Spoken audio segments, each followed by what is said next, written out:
Hello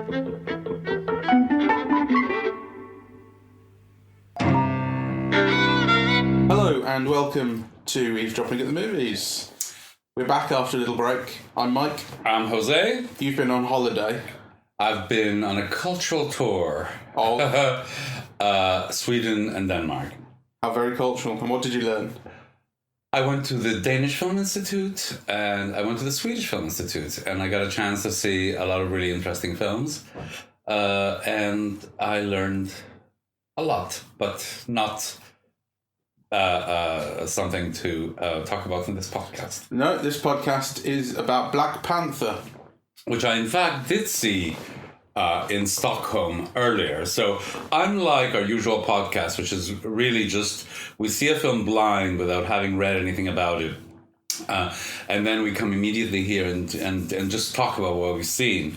In this one, actually, because Black Panther has been such a phenomenon, we have, in fact, kind of read some stuff on it, and in fact, we've both had the opportunity of seeing the film before. Yeah, so we've both seen it individually, and then we've both just been to see it for a second time today. That's right. Which is what we've come back from. So there's already been an ongoing conversation. It came out this weekend, and I think broke box office records. I think it broke the opening weekend record. Yes. It doubled Justice League's. Yes. Just as he did about $90 million, and this did about 180.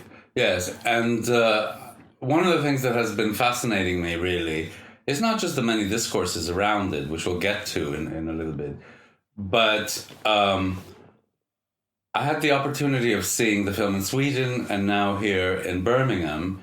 And in Sweden, it was really fascinating because, you know, kind of there are all these, it was all full of like Aryan Vikings, really. And every joke seemed to land, right? It's kind of, you know, and I kept thinking, like, what are these, you know, tall blonde Swedes responding to in this film? And they responded to everything, all the colonial jokes and everything. And actually watching it just now in Birmingham was interesting because there seemed to be a fight at the back, right? You know, so... Both times I've seen it in Birmingham, there's been really bad behaviour in the audience. The first time I saw it, the cinema was completely packed out. There wasn't a seat left in the place, which was quite good. And it was we saw it on Sunday evening, and it was a real weekend crowd. It was kind of a young, rowdy crowd that was really up for it, and everyone was really excited to see it. You could tell, you know. Yes. I mean, so was I as well. Even though the fact I was incredibly tired. People were unusually piggy in the audience. You know, like sometimes you get a film in which somebody answers their phone, or you know, in the middle of it starts messaging. But actually, the crowd for this particular film, I thought it was a bit out of control. Well, in fact, it was out of control. You should have seen it the other day. It was worse. Yeah? Yeah, it was. Well, I mean, I think maybe a positive way of seeing it is that the film is drawing a crowd that's not used to going to the cinema. That's the corollary that I was going to get to. Like, it was also, you know, we talk about film being, or the cinema being a communal experience. We seeing film in a crowd, and it's very different to seeing a film on your own. Yes. And it was kind of exciting. Like, it got annoying at points. There was particularly two guys behind me who were on their phones the whole time, and that was incredibly fucking annoying. Yeah. But the experience of a crowd... In fact, it was like that when I went to see Magic Mike. The crowd was rather like that, like really up for it and wanting a sort of, like wanting a show. Yeah. You know? And so that made it a kind of a really fun experience. Yes. Well, I mean, for me, both times it's been a really fun experience. So what do you think of it? It's so smart. It's a film that's made by the African diaspora, about the African diaspora, for the African diaspora, and it's made like we talk a lot, you and I, about black actors in particular, black British actors. Especially kind of taking American roles. We talk about that a lot because it's something that's come up, and we've said before, Samuel L. Jackson had a lot to say about it, that it was, you know, you need to have that experience, and when you don't come from the same country, it's not the same.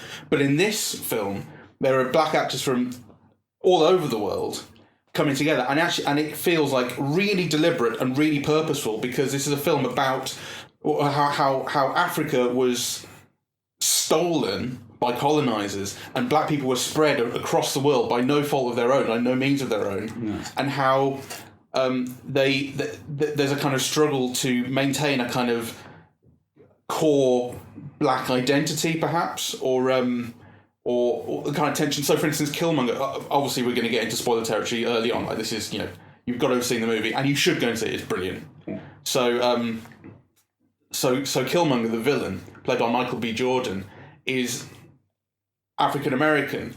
And I don't just mean that to mean black, the way that Americans, kind of refer to black people, but literally he's African American. He's half Wakandan, his dad, and half American, his mum, and he grows up in between these two cultures. And it's like if you think about African American as a term, like you're not respected as an African because you're not sort of from there, but you're not respected as an American fully because your country doesn't fully respect you. So you grow up in between these two worlds, which is exactly what his character's done. And he's kind of trying to find this identity. Yes. The villain's amazing. People have said a lot about how the villain is the best Marvel villain there's been. Well, I think without a doubt. Without a doubt. And Marvel's taken a lot of flack for his villains basically being boring. But this one, what's really interesting about Killmonger is you agree with him in part. There's a lot to learn from him. T'Challa, the protagonist in Black Panther, he learns from him by the end. Yeah. So even though he's defeated and he dies, like I know he's defeated and he dies, but you learn from him and he helps the main character grow and he has a point. And not only that, but he's not really defeated. He's true to his principle by the end. His last line is amazing. Yes. His last line about he's been buried at sea. Yeah, he's been stabbed by T'Challa. And he says, we can heal you because we've got Wakandan technology. We can heal you and we can make you right again. He's like, what, just to throw me in jail? And he says, I forget what the line is exactly, but he refers to slaves that threw themselves off slave ships while they were being transported from Africa to America and South America. He refers to them and said they knew that dying was preferable to a life in chains. Yes. And that's what he does. He forces himself to die. He removes the spear from his side and kills himself, essentially, because he knows that the alternative is unbearable, a life of bondage and slavery. Which is very allegorical, right? I mean, it is what happens to, I forget how many, what the statistics is about how many African-American men are in jail, but it's completely disproportionate. It's systemic, it's a kind of enslavement in the sense that all of these black men are providing, free labor in prisons. Well, very lowly, but they do get paid, but it's pennies. It's slave labor. Yes, it is. There's no other way of putting it. It's the new slavery. So actually, the U.S.'s position on this is absolutely indefensible.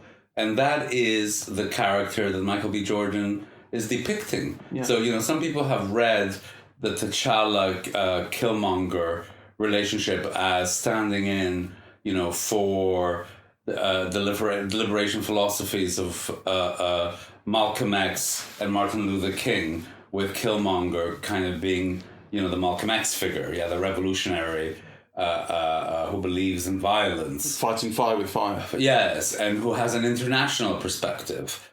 And I think you see both of those. But actually, I think the film's achievement for me is actually in lending weight to both of those positions, and actually in the casting of Michael B. Jordan, making the villain a more magnetic and heroic figure than actually the protagonist. So actually, though he dies, his death has a particular weight in that, the biggest star and most charismatic person in all of the film is the villain. Yeah. So I thought that was kind of really interesting. But I want to comment also, one of the things that caught my eye is in looking at the credits, the cinematographer, the set design, the costume design, the production designer, the casting person were all women.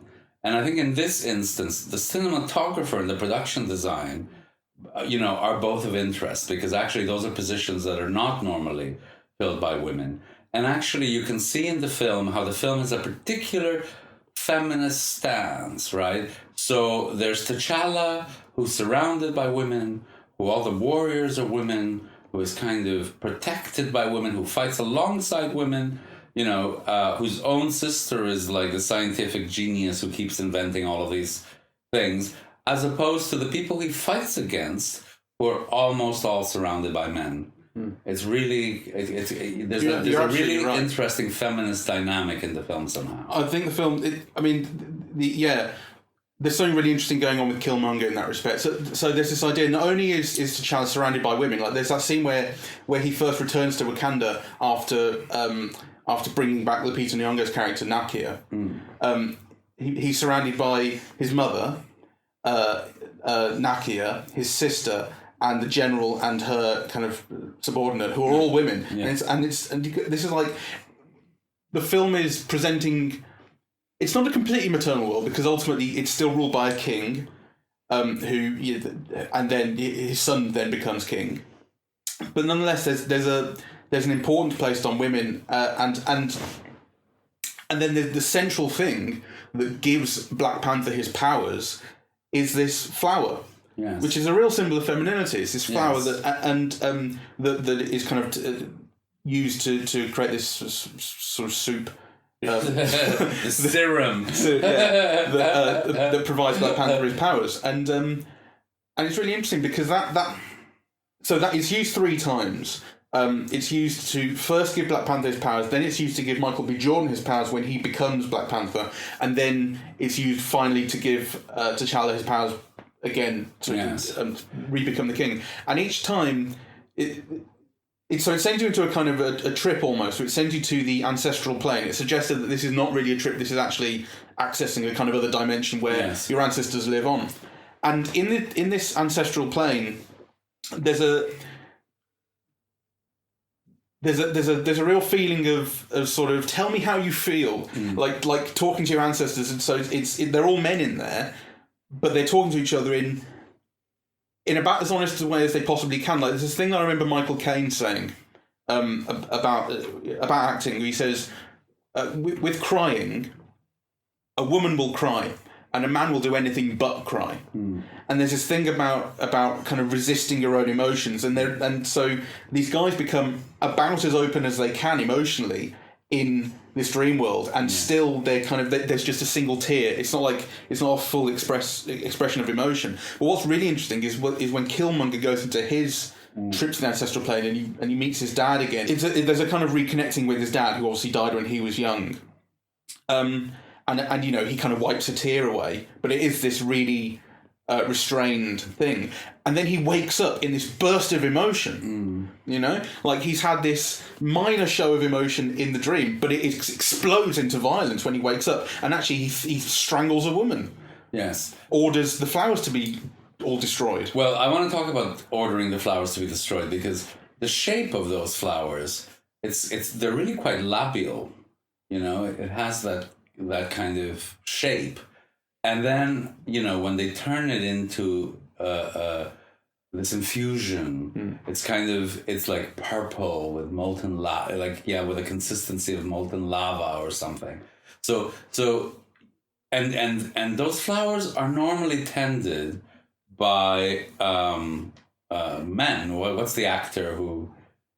Forrest Whitaker. Forrest Whitaker, plays that character who tends to these flowers that kind of, give the king of Wakanda the powers of the Black Panther, right? So when we were talking before about, the kind of, the feminine, the masculine, kind of when Killmonger comes in, his burning of, the flower is like a kind of a burning of the feminine in some way, I thought. Yeah, it absolutely is. And there's this thing going on with, I think there's a commentary on sort of toxic masculinity in there as well. Like I say, this idea that his emotional self is so kind of restrained within him, and he doesn't know how to access it. And then when he goes into his ancestral plane and he sees his dad and he's made to cry, he doesn't know how to handle that, and he's ashamed by it, and he wakes up, like I say, and wants to destroy things because he doesn't know how to handle himself emotionally. There's a real commentary on, I think, toxic masculinity and the idea that men need to learn how to express themselves emotionally, and that kind of accept that there's no shame in that, and that it's healthy, Because if you don't, then you explode into violence and this unhealthy kind of way of being. Yes. I mean, I think one of the many interesting things that I found about this film is that it's the first of the Marvel superhero films that I would not call an American film. So it begins and ends in Oakland, California, right? But in between, it really is kind of, it feels like an international production, kind of made up of kind of many different people from many different places, where kind of, all of Africa in the world is a presence, yeah? So the primary address of this film is not to an American audience. It is to a world audience, which includes America, though actually a lot of the jokes in the film are slightly anti-American. Yeah. So, well, there's a whole thing about the CIA guy. I love when he's referred to the little sister who's in charge of the science lab. Is incredibly cheeky and funny and like doesn't wear the kind of traditional dress and all that sort of thing. And they save Martin Freeman's character, who's a CIA guy. And she goes, "Oh, don't sneak up on me, colonizer." Yes. And she says colonizer as just a nickname. Yes. A sobriquet. Like it's not a sort of, she's not using it to insult him. Or she is though. Well, no, a little bit, but like it is. It's a joke. It's a joke. Right, she's kidding on the square. Yeah. But it's like, but it is nonetheless. It's light-hearted and like she, because he individually is no threat. So like it's a kind of nickname. It's delivered as a friendly nickname, but it's also it's like it is meaningful beneath that. I want to highlight actually because it's a film that, I mean, part of the wonder, I there's so much I admire of it. So kind of let me go in particular order. The production design is absolutely fantastic, and it's absolutely fantastic in ways that raise questions for me on every level, right? So, for example, all of the blankets that the different people wear in them, that they have some significance. Yeah, that it's probably like the colors or the patterning of some part of Africa or, some tribe. The designs of the tribes in general, like particularly I'm thinking of the guy with the disc in his lip.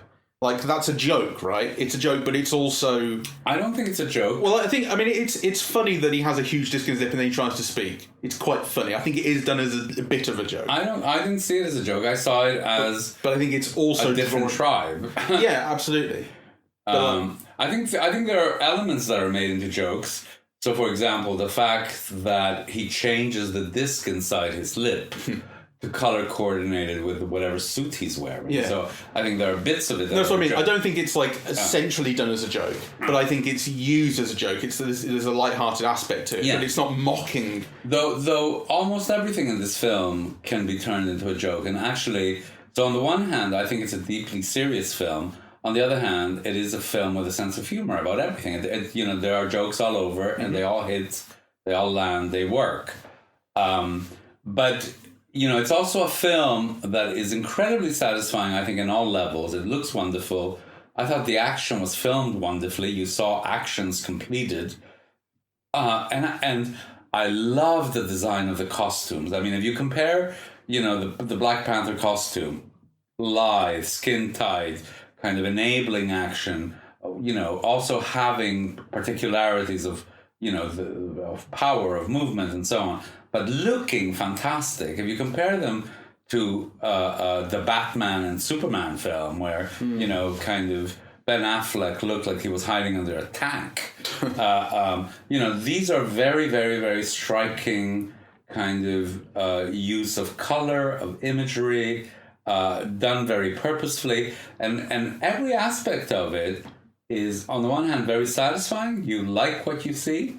It works. On the other hand, it raises questions, and by raising questions, I don't mean as problems, but as things that you want to find out more about, right? So what are the designs on the faces? What is the significance of the blankets? There are particular color schemes that I'm sure have some significance. You rarely see them in cinema in these ways. The use of the music, right? Which obviously has particular African rhythms throughout, and then it has hip hop music at the beginning and at the end in the California sequences, right? there seems to be like a story behind each, or a purpose behind each. It's not accidentally chosen, right? Actually, the music, I mean, the kind of electronic and hip hop elements are there throughout. They show up, particularly in action sequences again. Yes. I mean, I think probably particularly with Killmonger's character, but they kind of show up, like they're integrated really nicely.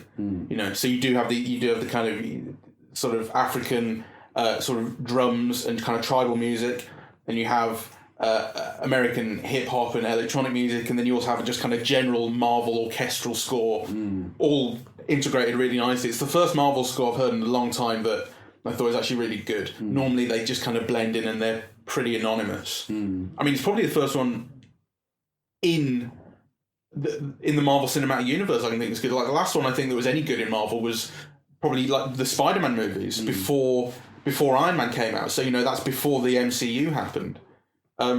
So hopefully it kind of shows some progression that way, because music's really, really important, and when it's used just as a sort of in such a basic way that Marvel has been doing for a long time, you're missing a whole aspect to a movie. I think it's the best Marvel film so far. Yeah, I'd agree with that. Yeah. Oh, easily. Yeah. Okay. I mean, it feels the most something. It really is. It feels the most purposeful, the most interesting. It really has something to say, and it's this thing of what we were saying about. In fact, it made me think about Thor Ragnarok again, because I listened to that podcast the other day.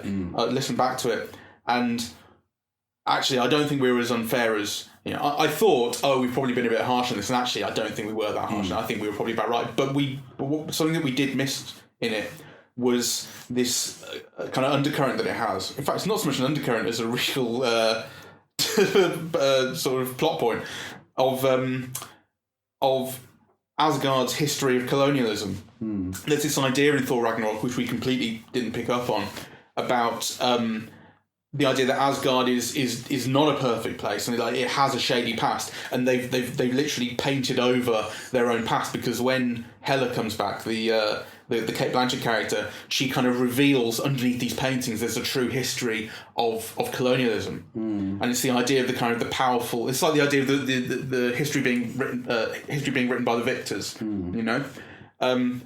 And so it made me think about that, because then there's a huge strain of talk about colonialism in this, because there's this really interesting thing that so they refer to the CIA guy as colonizer, and there's this thing of because I thought, actually, is he colonizer really? It would be more interesting if he was English, right? Because they were the true colonizers. But then actually, no. Well, this is what let me finish my train of thought, because that's what I initially thought. But then I thought, well, no, the only difference really between the way that America kind of invades the rest of the world and the way we invaded the rest of the world was that we actually claimed that it was ours and we put a flag down. America doesn't say, "Oh, this is American land now." But they go in and take everything. Yes, they topple governments and take over the economy. Exactly. So so on. So kind of I immediately realised that actually it's perfectly justified that he's a CIA guy, and an American is what I mean. But there's this interesting thing with the tension between T'Challa and Killmonger. So you refer to them as being like Martin Luther King and Malcolm X in their kind of attitude to violence and black liberation. But there's also a thing about how... So Wakanda is a place that has immense natural riches, right? An asteroid or meteor landed there, made of vibranium, which is the most valuable metal in the world, and it gives you incredible power, and it can be used for all these types of things. And Wakanda, these 5 tribes of Wakanda... They connected over it, and they said, we're going to keep this a secret, and they shut themselves off from the rest of the world. And so they portray themselves. They are a real country. Well, Wakanda's not a real country, but in the film, Wakanda is a real country that just tells the rest of the world that we're just a normal African country.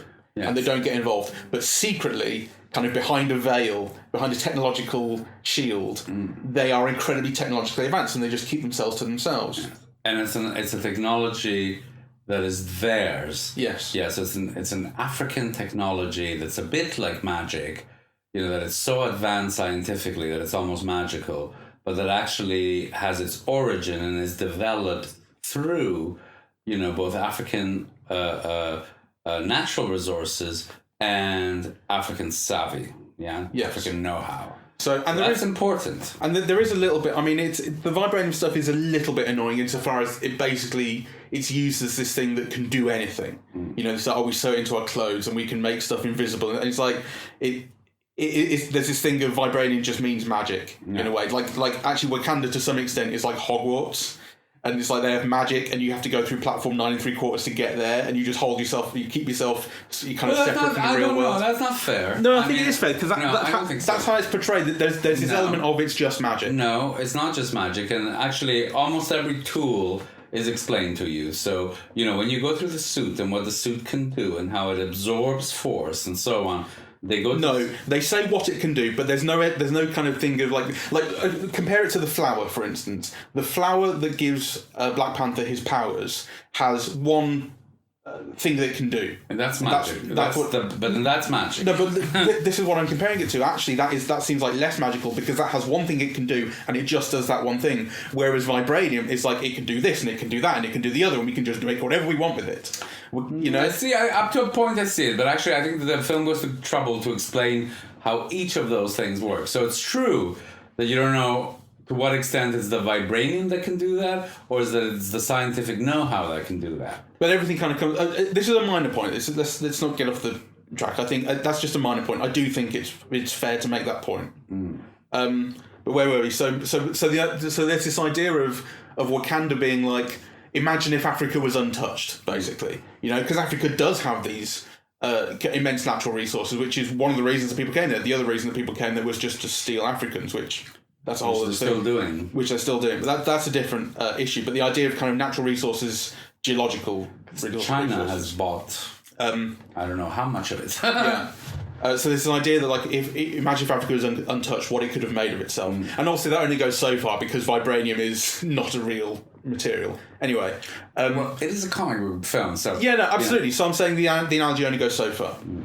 But so, to get back to the point that I was initially making, as well as the kind of difference in black liberation, the idea of kind of who they represent in black liberation terms or civil rights terms, there's also this difference between Killmonger and T'Challa in how they would run a country and how they see kind of... So T'Challa initially wants to follow the tradition set by his father and set by all his antecedents, which is to remain secret and keep Wakanda technology just for Wakanda and not get involved in conflicts in the rest of the world. And what Killmonger wants to do is colonize. It's spelled out. He says at one point, we will use the colonizers' tactics against them. I know how they think. He's been trained, I think importantly, he's been trained by SEALs and by American Special Forces to become the killer that he is. So he has this... I don't think the intention is to colonize. I think that's exactly what he says. He says the intention is to colonize and to run the world the way that we understand how, the way that we see fit. And he says, I understand their tactics, they train me, and I will use their tactics against them. But that's different than saying that we will colonize, because, you know, kind of the idea is to disrupt everything and to destroy. But the idea is also to take over. I think the idea is to take over and to run the world. And what T'Challa eventually kind of, the idea that he comes to at the end is what Nakia has been saying all along, which is that we can help the world. We're strong enough to maintain our own stability in our own nation, but also be open with the world about who we are and what our technology is, and use it to help everybody, not just black people around the world, not just the African diaspora, but everybody really. And that's kind of, I think, ultimately what they come to. So there's this thing of there's this conflict between the idea of like, again, fighting fire with fire and using the colonizers' tactics against them, or kind of taking the moral high ground and doing something that is, you know, moving on and doing the right thing. I don't know. I'm sorry, I lost my train of thought slightly, but like there's another. But that's another kind of central conflict between Killmonger and T'Challa, which I think is really interesting. Another central conflict, I think, between them is that, you know, one is a rich prince from Africa, and the other is a ghetto kid from Oakland, California. Yeah. Right. And I think kind of, you know, one of the things that makes the film so interesting is that it brings those two together. So, you know, it really is like it does have kind of a world scope. But actually, I think it's also interesting that the prince can only come from Africa, that the idea of an American black prince is almost unimaginable, and not only because the U.S. is a republic. One of the criticisms about the film has been, why are we still kind of using these old monarchical royalist tropes, right? Why can't you kind of imagine kind of a film or a comic book film that requires some kind of like royalty, and because also kind of the idea of royalty and so on is a very hierarchical society, right? So and within an American context, a black person can't be at the top of the pyramid, basically.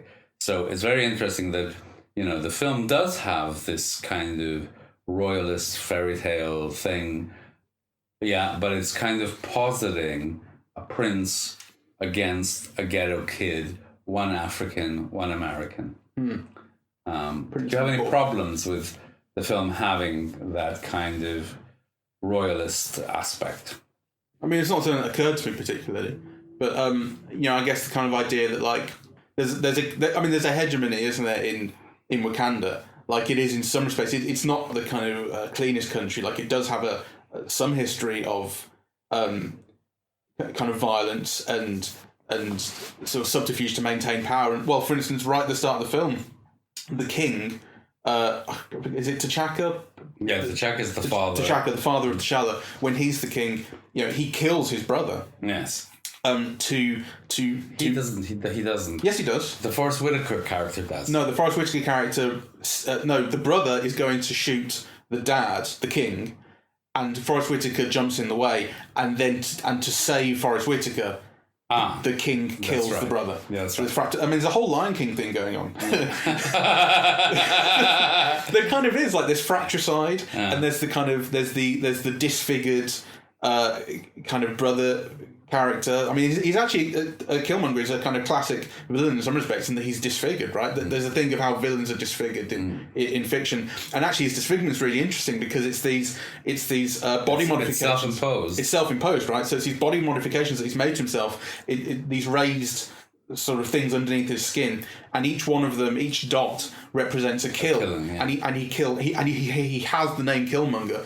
It was given to him as a nickname in the special forces because he killed so many people in Afghanistan and Iraq, and his body is covered with these things. And actually, it reminds me of the Black Skinhead video for Kanye West's song, and I don't know if that's kind of drawing on other kind of black or African imagery itself. I just don't know the history of it, if there is one. But it reminds me very much of that, and that's his Black Power sort of anthem, Black Skinhead.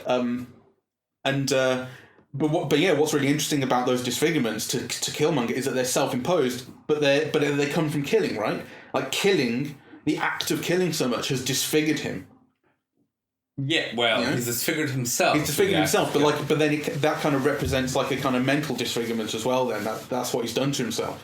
Yes, well, though you get the feeling in the film that that's not what he's done to himself. That's what's been done to him by an American culture that kills or incarcerates black people. Yeah, that kind of, so, basically those are the two options for black men, basically. You're either killed, everybody dies in this neighborhood, the sun says, or you're jailed, which is another kind of killing, really.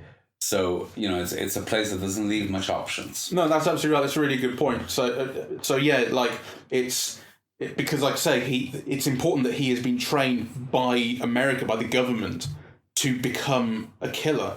And so that kind of, ultimately, that is what's left the scars on him. Yeah, but not just by the government, by him being an orphan, by his father being killed, by him being poor. And having to go into that world. Yes. Yeah. So I just think all of that is very interesting. And, anyway, so this thing about... It's so much more complex. What do you expect from a Marvel movie? And you get this. Yes, I know. The standard is... it's set a new standard for Marvel, that's one for sure. One of the things that I've just hated, though I should be used to it by now, is there's now a patterning of discussion about films, right? So, a film comes out, And if it's like a Marvel film or whatever, all the fanboys come out and they say, "Oh, wonderful, wonderful, wonderful." 2 days later, somebody will say, "Oh, it's terrible, terrible, terrible." Right? And it doesn't do this and it doesn't do that and it doesn't do that and, Black Man this and fairy tales that and the monarchical this. And actually I think at a certain point people get so wrapped up in their own discussions, which actually have to do with other things. It's like, everybody tries to map their own project onto the film. And actually, by mapping their own projects onto the film gets thrown out the window, right? It's kind of, their own ideas are developed, and then the film fits into it to this point or not, and it's found lacking or praiseworthy in relation to their own idea of what they think it should be. Yeah. And I think I don't want to do this with this film because I think this is such an important film. I don't think we have been doing it. No, I don't think we've been doing it. And I don't think anyone's been doing it. I mean, I do think the thing is, I think... I think people have been doing it. Well, I mean, from what I've seen on it, from the discussions that I've seen, like, when you compare it to the way that people have been talking about, for instance, 3 Billboards, there's been this kind of classic backlash to it, where it's like, it comes out, it's amazing, and then a couple of weeks later, it's rubbish. And it's like, there's no room in between, and people are just kind of spouting. And there seems to be no room for nuance. But I think everything that I've seen so far on Black Panther has been really in response to the text of the film. Well, I think I'm not sure I agree. I mean, there have been like some fantastic pieces. Like the piece in the New Yorker has been fantastic, I think. And they've all offered interesting ideas. But nonetheless, I think there is this mapping on of their own desires onto the film, which I think is a measure of the success of the film, that it allows and encourages that. But I also think it's a problem. Right, I think this is an incredibly important film. For one thing, it's the only black superhero film. I mean, when watching it in Sweden, on the one hand, I kept thinking, what do all these Aryan Vikings see in it? And on the other hand, I thought, can't it be amazing? Like, imagine if you're a black kid in America or the Caribbean or Africa, and you get to see this, like, for the first time. Right, so I think it's not just that it's a black superhero film, but actually, if you think of, a really big budget action film with a black star in it, with all the production values, and with this narrative, it's amazing. Yeah, really, It weirdly, when you mention Thor, it's interesting. Like it's like a counterpart to Thor in some respects. Like it's about a secret world. For black people, about black people, and it's like, and Thor is kind of the same, but for white people. Yes, it's like, and it couldn't. Well, how much more white could it be? It's set in Scandinavia. Well, not set in Scandinavia, but it's set in Scandinavian myth for a certain kind of white person, actually. Because I was talking to my sister about this yesterday. Just out of my trip in Scandinavia, and you realize how all of the ideals of beauty in American cinema and classic Hollywood are really a Northern European ideal. There are all these kind of tall, blonde people with like cheekbones who, end up being the stars, right? And actually one of the things about this film is that it highlights, so on the one hand, it's a multicultural, multinational cast, right? It's made of British actors and American and Nigerian and South African and and it kind of, it enables you to see these people in a different way. I mean, they're all very attractive, and they're all kind of powerful, and they're all really smart, right? And they're funny, right? So there's kind of like a range of characteristics that are brought or that are attributed or displayed or dramatized, that one rarely gets a chance to see. And I think something that's really interesting as well is the film.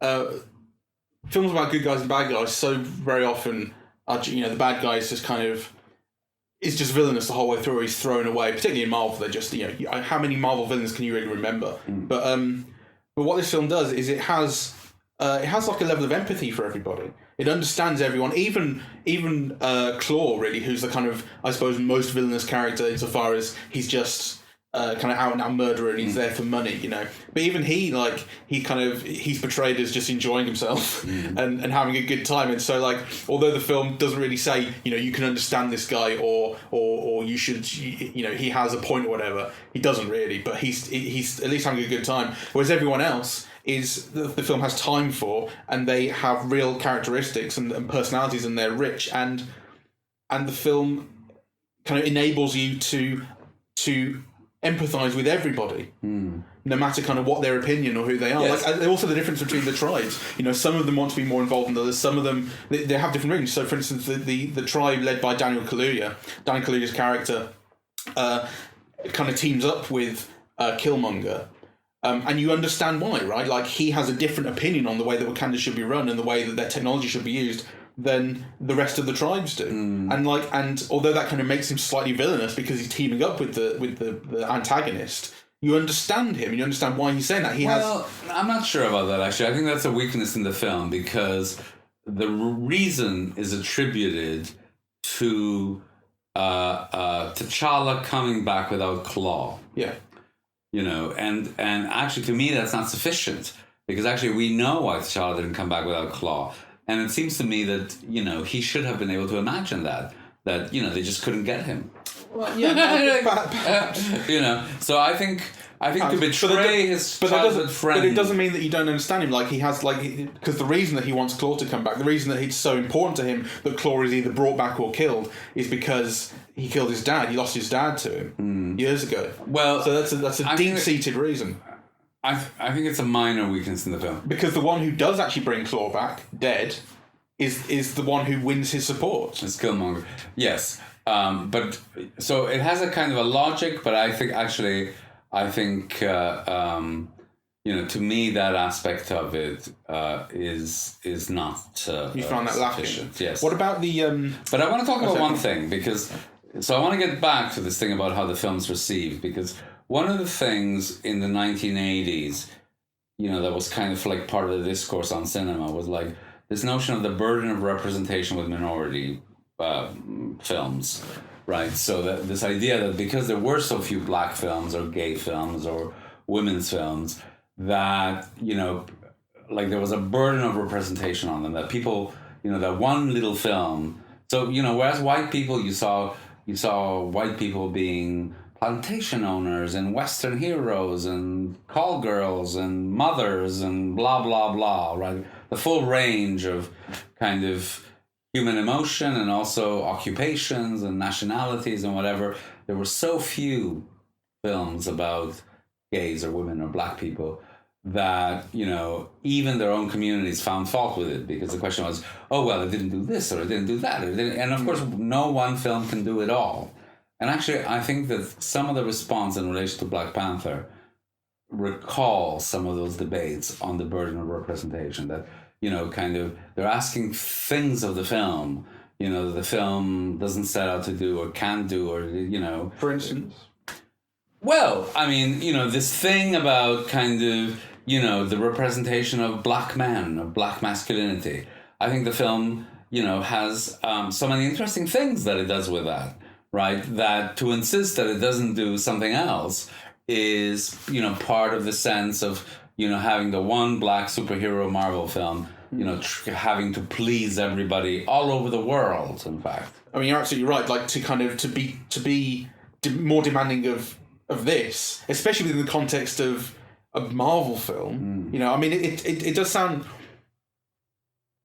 silly to say, but like, this is a Disney movie, right? Like, that last line that Killmonger has about the slaves who threw themselves off the ship, that's to hear that in a Disney movie.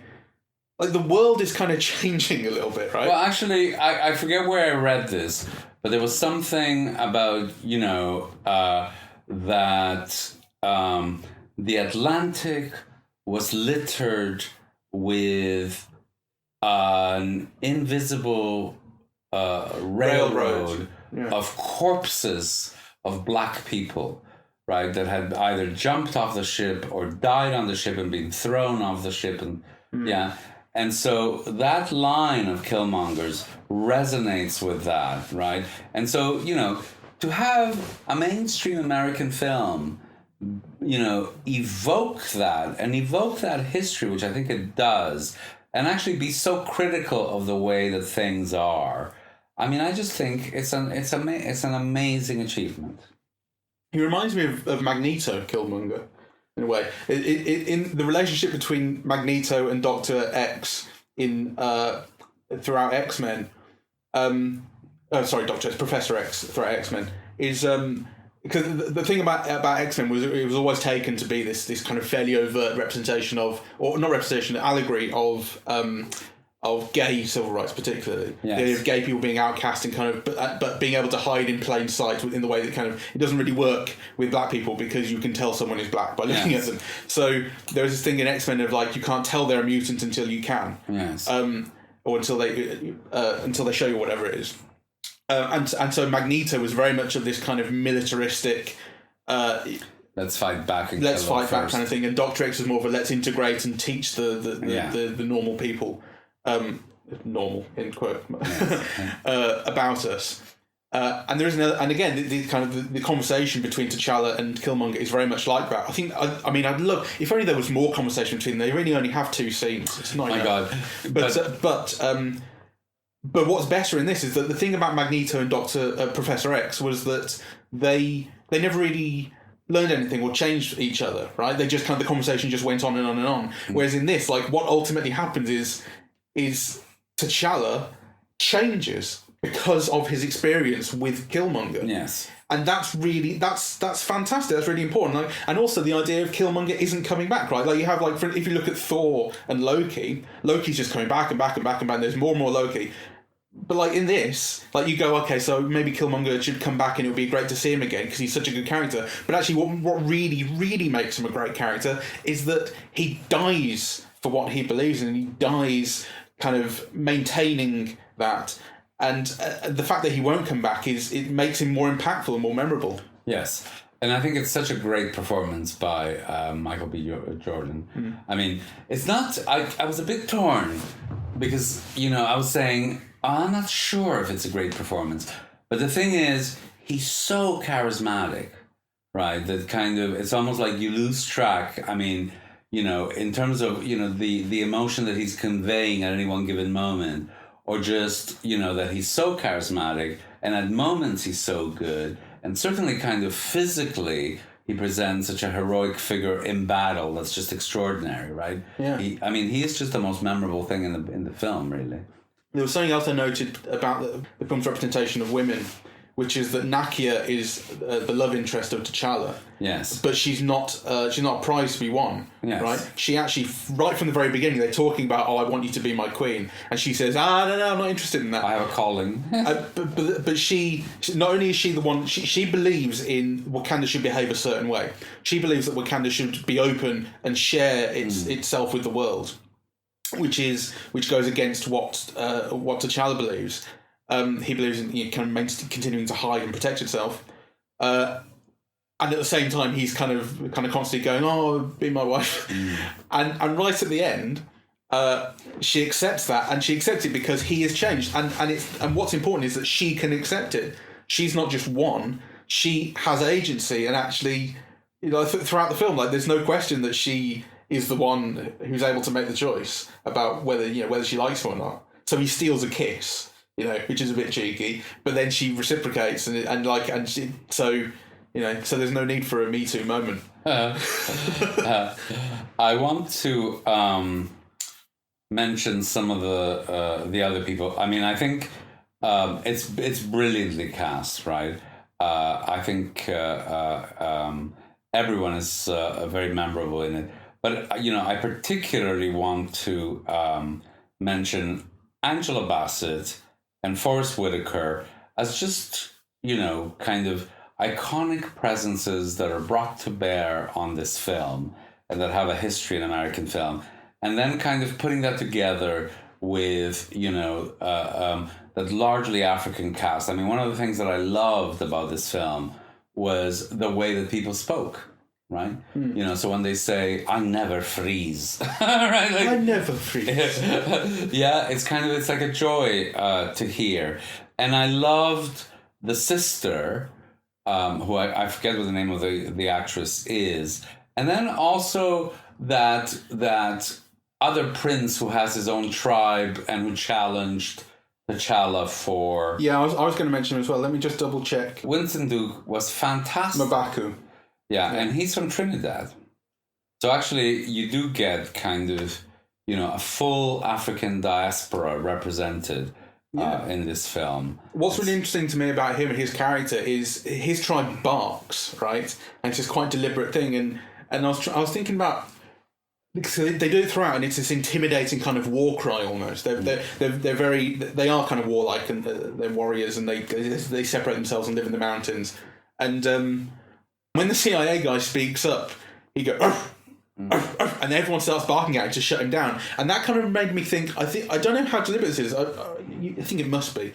It made me think of how when slaves would try to escape, they would be hunted down with dogs, and it's rather like it's rather like the insult cracker, which I never really understood before. But then I found out it's about the crack of the slave whip, and how so you refer to white people as crackers because they were the slave masters, and I think it's about that, right? That kind of barking to shut down the CIA guys about that, but then they also do it like the whole rest of the time, which is not about that, and it just feels a bit more like the Baha Men or something. I don't know. I thought that was wonderful. I thought he was wonderful. I thought the joke about vegetarianism, which draws on all these prejudices of Africa and preconceptions of African people and culture. And also, I love how much he can't stop himself laughing at his own joke there. Yes. It's a really wonderful touch. Yes, it is. He finds himself so funny. Think about Ryan Coogler, right? He's written and directed 3 films. Fruitvale Station, which was great. Then he did Creed, which is kind of... It's fantastic. Which is but it's like an independent movie, but it's about as big as independent movie gets before it becomes a studio property, right? Like it still has that independent ethos, but it's also huge because it's a Rocky film. Yeah. And then his third film is Black Panther, which is like all with Michael B. Jordan. With Michael B. Jordan, you can't make a bigger film than the Marvel movie, and to maintain it's rather like in that Thor Ragnarok way, Marvel getting in a real artist and an individual voice that sings, and because I remember we said about Thor Ragnarok, it's like Taika Waititi is kind of struggling to break out of Marvel's world and actually not quite successfully, whereas this. It's most successful. Actually, Ryan Coogler makes it his own. The only grating moment for me in the whole film, it was when that bloody Stanley appears. Yeah. I'm just getting so sick of it. I mean, it's not an endearing thing like, when Hitchcock appears, right? And sometimes actually Hitchcock, would only appear as an advertisement or as a minor thing, or, whereas this is giving a scene each time to that bloody Stanley. I just hate it. And also the thing about Hitchcock was that he started to get annoyed with it himself because people would expect it, and so he had to do it within like the first 2 or 3 minutes of his movies because he said people are just going to ignore the movie until I show up. So he kind of understood that this was not a joke anymore. It was too distracting. It is, and that's exactly what the Stan Lee thing is. Yeah, it is. Anyway, that's the one thing. The one thing I wanted to say though, going back to Ryan Coogler and Michael B. Jordan, is this is their third collaboration. Jordan's been in all of Coogler's movies. I don't remember if this was a detail of his character in Fruitvale Station, but it's certainly a detail of his character in Creed and Black Panther that he grew up without a father figure. Yes. And I wonder if that's important to you. I wonder if that means something to you. I don't know. I think if I remember Fruitvale Station correctly, I think he is. I could be wrong, but well, first thing I just don't remember Fruitvale. He's a father, right? So the whole narrative of Fruitvale Station is himself leaving a child fatherless. Yeah. Right. And I also seem to think that the mother is referred to in Fruitvale Station. I don't remember a father being referred to. So I think it's not so much obviously because if the analogy again only goes so far because this is a comic book movie. So the reason that he's grown up without a father in Black Panther is because his dad was killed by his brother. But obviously it's not like kind of gang violence or anything kind of you could really relate to. It's this kingly matter. So like but it is related. The analogy only goes so far. But the the point is that the effect that lack of a father has on the kid is what's important, I think. No, but also it's visualized as a kind of gang violence, because if you remember the apartment, they've got guns and they think the police is coming, they're hiding stuff. So actually, I think it is meant to evoke that. Yes. So I think there are continuities, but I think I'm not fit at the moment to kind of pursue or investigate those continuities, really. I think the only thing I want to say is that, he's a terrific director in great control of his material. I can't imagine anybody else who could have done this film that feels, on the one hand, exciting, it fits into the whole of the Marvel universe, and on the other hand, it's kind of woven through with a depth of knowledge of African American cultures. Yeah, give me one second, because there was something else I wanted to bring up. It was about one of those articles. It was about the one that we disagreed with, that you put on Facebook. Because as I say, this conversation has been ongoing previous to the podcast.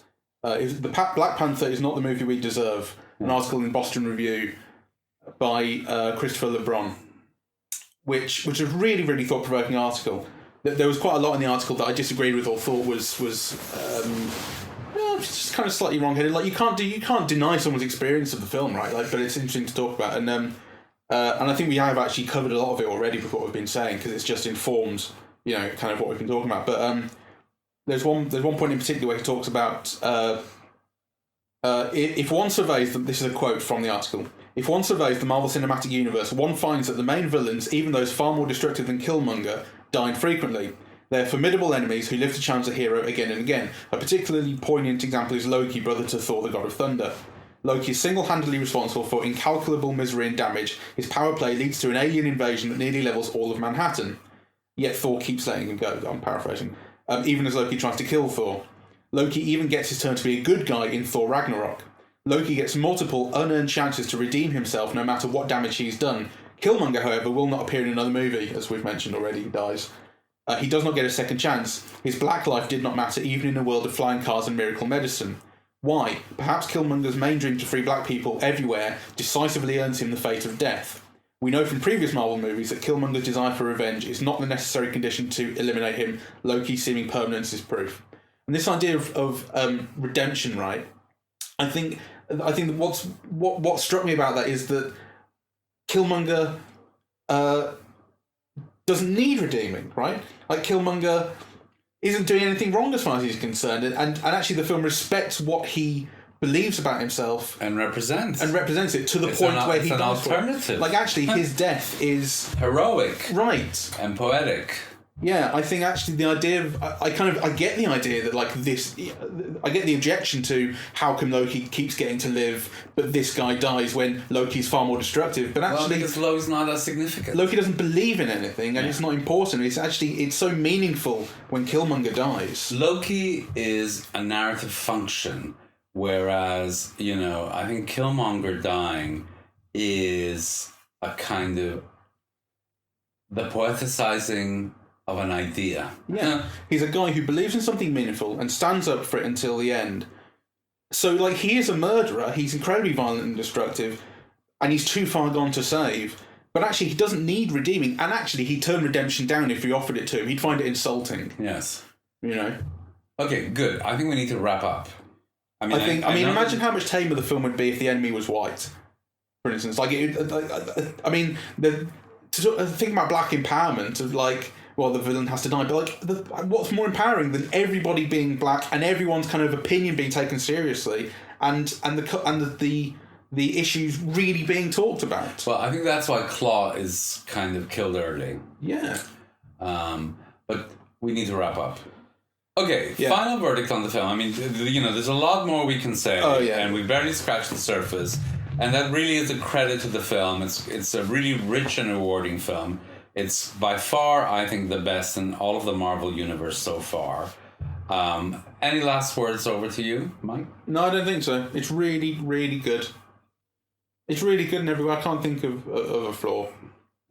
Well, this is from our second viewing, so if you get a chance, go see it. It's well worth it on every level. Yeah, but I mean, you should have seen it before listening to this. I'm sure you have, frankly, because everyone's seen it already. Well, all the more reasons to listen to us then. Yeah. We're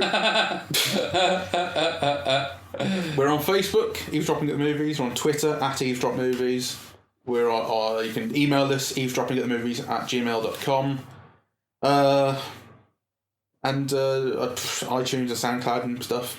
Okay. So get in touch and all the rest, and like, share, and subscribe. Yes. Thanks for listening.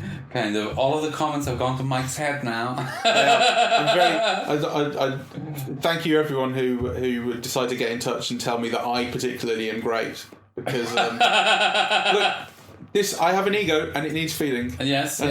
Well, facts is facts. And now I have been fed. All right, good. You're fat on it. See you later. Good.